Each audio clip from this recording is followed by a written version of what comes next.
Comment allier ces combats? Selon mon interprétation, c'est à cette question que répond le film Tout simplement noir. Salam alaikum les gars, c'est Hous et aujourd'hui on se retrouve pour parler d'un film que j'ai beaucoup aimé. Si vous n'avez toujours pas vu le film, allez le voir car mon watch time et mon avis est beaucoup moins important que la perduration de l'œuvre ainsi que l'opinion que vous vous en ferez. Et si vous l'avez déjà vu ou que mon analyse vous intéresse, restez car je vais vous expliquer pourquoi, à mes yeux, Tout simplement noir est plus qu'un simple film. Tout simplement noir est un faux documentaire dans lequel Jean-Pascal Zadi joue son propre personnage. Dedans, c'est un acteur-réalisateur, mais c'est également un activiste noir. C'est un artiste aux dents longues, et c'est pas qu'une expression, car il tente, par tous les moyens, de se faire connaître et de diffuser son message. Rap, expérience sociale ou vidéo humoristique, Jean-Pascal a une carrière en dents de scie, sans mauvais jeu de mots. Et ce film nous permet entre autres de suivre le développement humain et artistique de Jean-Pascal Zadi. Au premier abord, on pourrait penser que Tout simplement noir raconte le cheminement de Jean-Pascal Zadi en tant qu'individu noir, mais c'est pas vraiment le cas, du moins pas uniquement, car il est également question de son cheminement en tant qu'artiste. Tout au long du film, il sera question d'alliance et surtout de confusion entre ces deux combats qui se ressemblent plus qu'on ne le pense. Si je dis que ces deux combats se ressemblent chez Pascal Zadi, c'est pour plusieurs raisons. Déjà, dans les deux cas, il cherche à se faire connaître, il veut être entendu et respecté en tant que noir, et il veut être considéré et percé en tant qu'artiste. Cependant, dans les deux situations, il échoue. De base, très peu sont les noirs qui réussissent à gagner le respect en France et les artistes qui réussissent. Et lui combine les deux. On lui propose uniquement des rôles dénigrants dans lesquels il est sans cesse renvoyé à sa condition d'artiste raté et de noir. Et le pire, c'est qu'aucune de ces deux minorités ne le prend vraiment au sérieux. Néanmoins, il est bien décidé à ce que cela change. C'est pourquoi il a pour projet d'organiser une marche pour le droit des Noirs, tout en réalisant en parallèle un documentaire sur son organisation. Comme il l'a toujours fait avec ses sketchs humoristiques et politiques, il allie ces deux combats qui font entièrement partie de son identité. Et Jean-Pascal laisse sous-entendre que le plus important reste la marche et que le film sert uniquement à sa promotion, ce qui part d'une bonne intention. Mais la vérité, c'est que c'est plutôt sa marche qui sert son film. Au fur et à mesure du film, on ne cesse de se rendre compte que Jean-Pascal Zadi est dans une confusion totale, ainsi qu'une incohérence vis-à-vis de ces deux combats. Il ne veut pas qu'on compte sur les Noirs, mais avec eux. Pourtant, pour le développement de ses projets, il ne compte que sur ses semblables. Il veut associer une cause commune à l'expression la plus personnelle qui soit, à savoir l'art. Mais cela sans avoir compris certaines choses. À vrai dire, il vend un projet qui n'est même pas encore clair, car il n'est pas assez éduqué et trop peu mature sur les sujets qu'il défend. Il ne peut donc pas savoir où il va en tant qu'artiste noir, et il en devient même un ennemi de la cause. Premièrement, il est néfaste à sa communauté en raison de son égoïsme, car il veut avant tout s'aider lui-même. Sous couvert de l'union entre frères, il cherche à gratter des t-shirts gratuitement pour sa marche n'étant réservée qu'aux hommes noirs qu'il estime respecter sa propre charte de l'homme noir nouveau qu'il a écrit. D'ailleurs, il souhaite y inviter la brigade anti-négrophobie, mais uniquement pour faire la sécu. Il n'est en fait qu'un opportuniste qui se sert de la cause.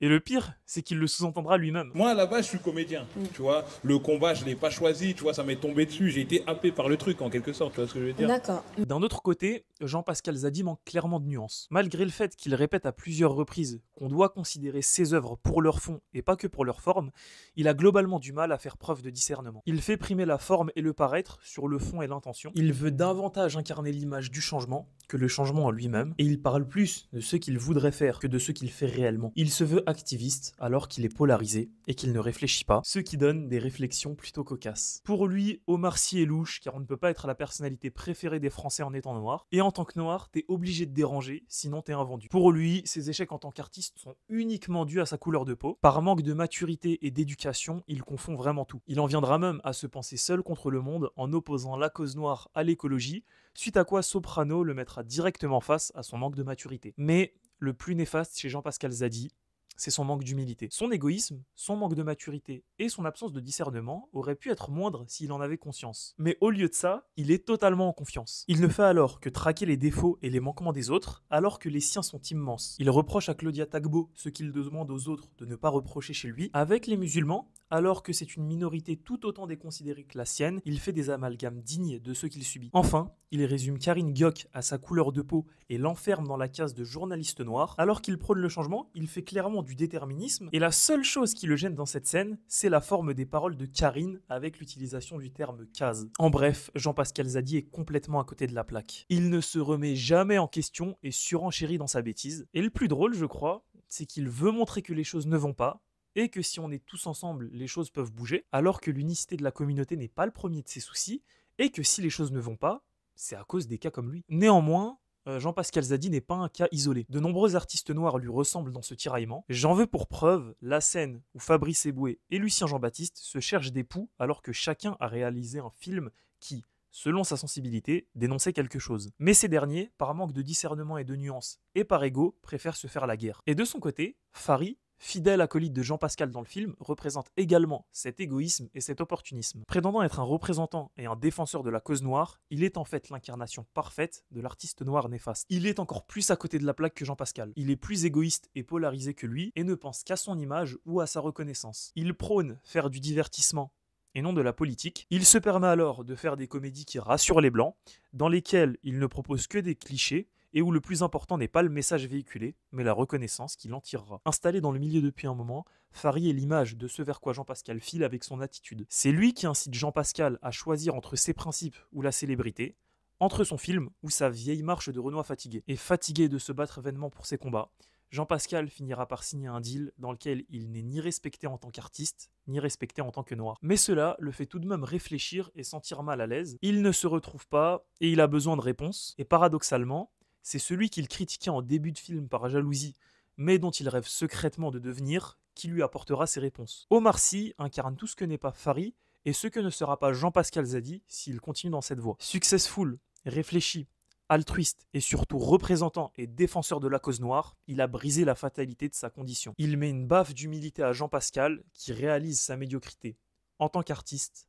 en tant que noir et surtout en tant qu'humain. La réalité lui pète à la gueule, et elle finit de l'achever lorsqu'il est renvoyé à sa condition par des policiers français. Et là, contrairement à l'arrestation du début, il n'y a ni caméra, ni buzz, mais juste de la souffrance, de l'injustice et de la discrimination sur laquelle il ne peut pas capitaliser pour ses projets. Il se rend alors compte de la véritable importance de la défense de la cause des Noirs. Il se rend à l'évidence qu'il ne sera probablement jamais respecté en tant que noir et en tant qu'artiste. Il décide alors d'être honnête avec lui-même. Il prend conscience qu'il doit faire les choses pour leur fond et non pour leur forme. Il se rend compte que les actes priment sur le paraître et qu'il ne peut pas changer le monde sans s'être changé lui-même. Il prend alors la décision de maintenir sa marche aux dépens de son rôle dans le film, et même s'il ne réussit pas à drainer du monde avec sa marche, il a quand même un impact sur des personnes qui, autant que lui, sont en quête d'identité, que ce soit en tant qu'artiste ou en tant que noir. Bien que ça ne soit qu'une action minime parmi tant d'autres, il a enfin réussi à faire bouger les choses grâce à son art et à ses initiatives. Et sur le plan personnel, c'est immense. Il s'est enfin trouvé en tant qu'artiste et en tant que noir. Il a alors de quoi sourire, car par la même occasion, il a réalisé le plus grand documentaire français. Je reconnais que j'ai peut-être abusé du superlatif, d'autant plus que le film n'a pas fait l'unanimité. Beaucoup l'ont apprécié et l'ont salué. Personnellement, je trouve que ce film est exceptionnel. Quasiment tout dedans fonctionne sur moi. Que ce soit de ses gags à sa forme, en passant par sa manière de dénoncer, tout est millimétré. Chaque ligne de dialogue qui paraît anodine ou ridicule a en fait du sens. Et ces dernières sont sublimées par l'interprétation brillante de Jean-Pascal Zadi, extrêmement bien épaulé par tous les acteurs du film, en particulier Fary, mais beaucoup l'ont également critiqué. Après, c'était plus ou moins prévisible, et Jean-Pascal Zadi le prédit lui-même dans le film. Il n'a cessé de présenter des œuvres parlant du racisme, dont l'intention était de dénoncer, mais dont la réception a été mitigée. Mais même si on prend en compte le fait que les sensibilités politiques et humoristiques sont propres à chacun, je trouve tout de même le film incroyable pour une raison. Car tout simplement noir, et plus qu'une fiction. Connaissant un peu le parcours de Jean-Pascal Zadi, je ne peux m'empêcher de voir ce film comme le long chemin de croix d'un artiste noir qui est bien réel et qui joue son propre rôle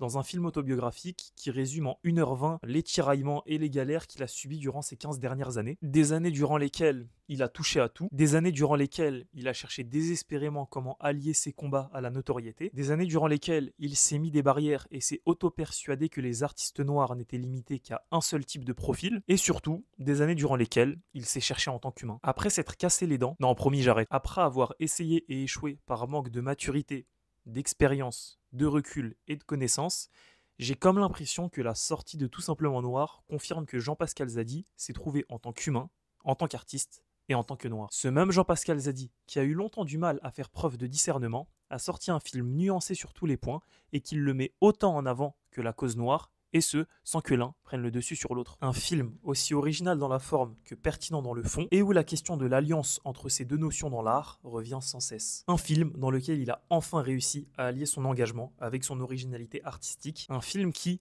comme la marche fictive qu'il présente a pour but de faire changer les mentalités. Un film dans lequel il vend sa marche à des grosses têtes du milieu, mais qui le prennent pour un guignol en raison de son immaturité, comme ça a dû être le cas quand il leur parlait de son art et de ses projets dans la vraie vie. Un film dans lequel les personnalités fictives qu'il cherche à amener pour faire parler de sa marche ont été amenées dans le film pour lui donner du cachet et du crédit. Un film où la réalité se confond avec la fiction et où la fiction se confond avec la réalité, et surtout un film qui prend une toute autre dimension avec les événements qu'il a engendrés dans la vraie vie. Car grâce à ce film, qui est avant tout un aboutissement artistique et humain, Jean-Pascal Zadi a réussi à obtenir le respect et la reconnaissance. L'honnêteté et la simplicité de son œuvre lui aura permis de gagner le César de la révélation masculine et donc la tribune mainstream qu'il attendait tant pour faire passer le message qui est le sous-texte de son long métrage. En restant fidèle à ses principes, Jean-Pascal Zadi a brisé la fatalité de sa conviction, comme Omar Sy avant lui. Il n'aura pas percé à 60 ans comme il le craignait, et aujourd'hui, il peut enfin faire ce qu'il aime et a un poids non négligeable dans ses décisions artistiques. Et ce qui est beau, c'est que c'est le film dans lequel il parle de ce qu'il a toujours cherché qui lui a permis de l'obtenir.